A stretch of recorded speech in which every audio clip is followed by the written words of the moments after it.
Assalamualaikum warahmatullahi wabarakatuh. Perkenalkan, nama saya Muhammad Zaki Ilil Kifari dengan NIM 4342310025. Kali ini saya akan presentasikan mengenai mini cloud untuk tugas ujian tengah semester mata kuliah Cloud Computing Theory. Nah, di sini saya sudah menyiapkan folder di VS Code dengan beberapa file. Mari kita bahas satu persatu dari filenya. Yang pertama itu kita bahas Docker Compose. Nah, file ini bertindak sebagai blueprint untuk infrastruktur mini cloud saya. Nah, melalui file ini saya mendefinisikan seluruh resource yang dibutuhkan, mulai dari Redis untuk caching layer, lalu ada 2 worker node untuk komputasi, lalu selanjutnya ada 1 load balancer dan satu lagi ada untuk server CDN. Nah, di dunia nyata ini adalah representasi dari resource provisioning atau IaaS, di mana kita bisa mengadakan infrastruktur secara terprogram dengan sangat cepat. Lalu selanjutnya kita membahas mengenai file server JS. Nah, di sini merupakan kode aplikasi pada worker node. Nah, aplikasi ini dirancang agar ringan. Nah, kita coba perhatikan pada baris pengambilan node ID di sini. Itu untuk agar ringan.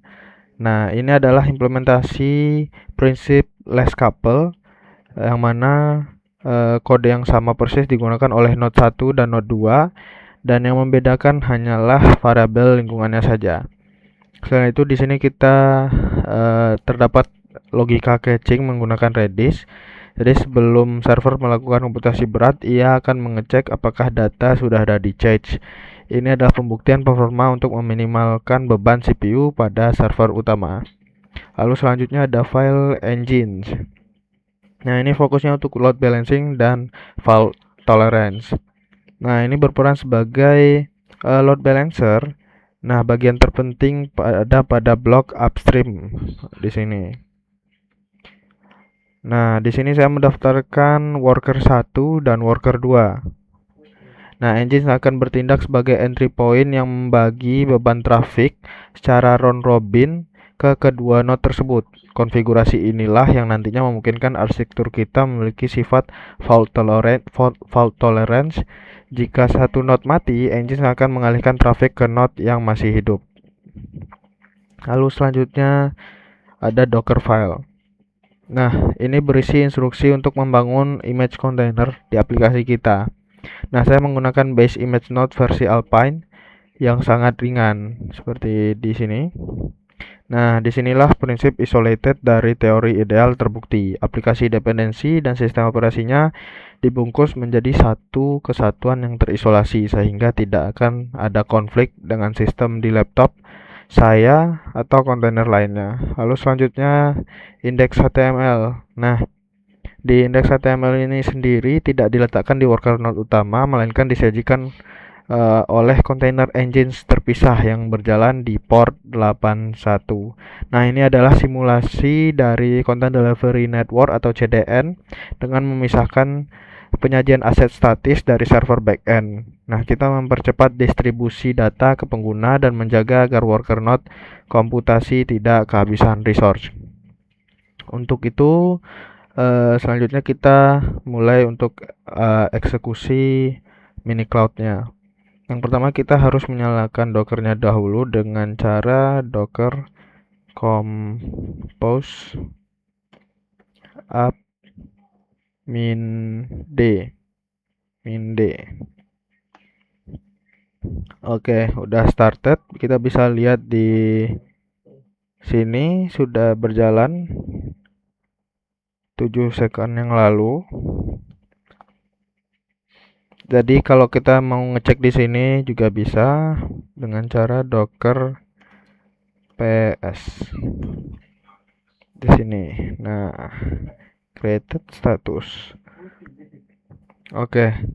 Jadi perintah docker compose app min d ini adalah bentuk simulasi IaaS. Nah, jadi bayangkan ini seperti mengklik tombol launch instance di AWS hanya dalam hitungan detik.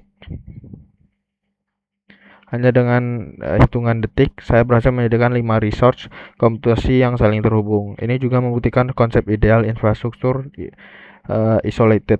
Nah, berjalan di kontainernya masing-masing tanpa saling ganggu. Dan less couple atau komponen web, load balancer, dan cache dipisah secara modular. Nah, selanjutnya kita coba untuk simulasi load balancing dan caching dengan cara membuka localhost. Kita refresh. Jadi tadi ada statusnya cache miss. Lalu setelah kita refresh jadi cache hit. Jadi kita refresh lagi cache miss. Lalu jika kita refresh selanjutnya akan berubah jadi cache hit terus. Maupun itu dari node 1 dan node 2. Nah, ini gunanya load balancer pada engines, yaitu membagi beban kerja secara adil antara worker 1 dan worker 2 menggunakan algoritma round robin. Ini mencegah terjadinya kelebihan beban pada satu server. Nah, pada refresh pertama terjadi cache miss seperti status yang pertama sekali. Artinya worker node harus menghitung data dari awal. Namun pada refresh kedua terjadi cache hit, data langsung diambil dari Redis, sehingga jauh lebih cepat dan meringankan beban CPU server utama secara drastis. Lalu selanjutnya kita bisa simulasi fault tolerance high availability dengan cara mematikan worker node 1. Kita bisa langsung matikannya di sini di Docker desktop, dan kita juga bisa mematikan langsung di terminal VS Code dengan cara docker stop worker node 1. Kita coba matikan, stop. Oke, sudah mati. Kita coba kembali ke sini, pasti hasilnya respon dari node 1 sudah tidak ada. Setelah kita refresh terus, yang ada hasilnya hanya respon dari node 2. Oke, kita nyalakan kembali dan kembali ke VS Code. Lalu selanjutnya kita coba untuk simulasi elasticity dan horizontal scaling. Nah, sebelum kita lanjut ke simulasi yang selanjutnya, saya mau menjelaskan mengenai yang tadi dahulu. Jadi setelah saya mematikan node 1 untuk mensimulasikan server crash, nah secara teori sistem cloud harus memiliki fault tolerance. Seperti yang terlihat, pengguna tetap bisa mengakses layanan tanpa ada pesan error, karena load balancer otomatis mengalihkan seluruh trafik dari node 1 ke node 2 yang masih hidup. Nah, ini membuktikan infrastruktur yang adaptif. Oke, lanjut ke simulasi elasticity dan horizontal scaling. Jadi kita bisa mencoba dengan mengetik docker compose up min d min scale worker 2 sama dengan 3. Nah, terlihat di sini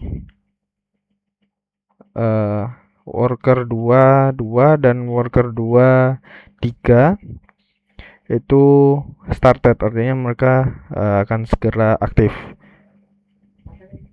Nah, di sini juga bertambah.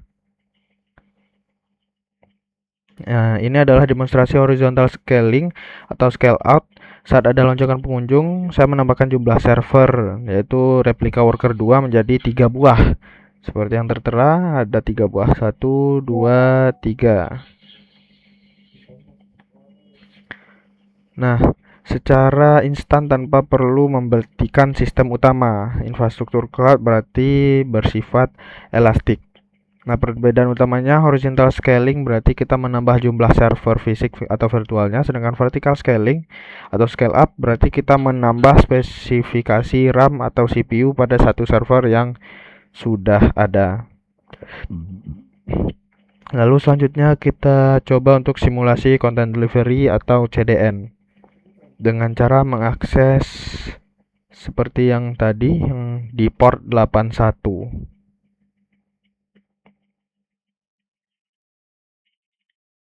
Kita refresh. Nah, ini adalah file status dari CDN.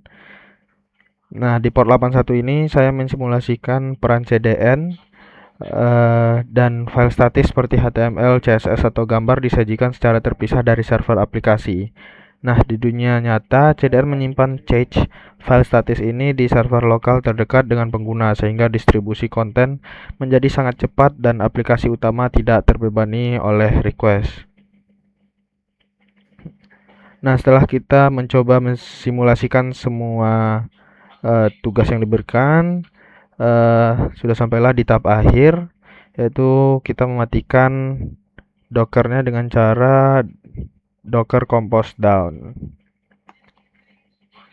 Oke, sudah remove. Di sini pun juga sudah tidak ada, sudah is no longer running. Baiklah, sekian dari saya. Kurang lebih mohon maaf. Assalamualaikum warahmatullahi wabarakatuh.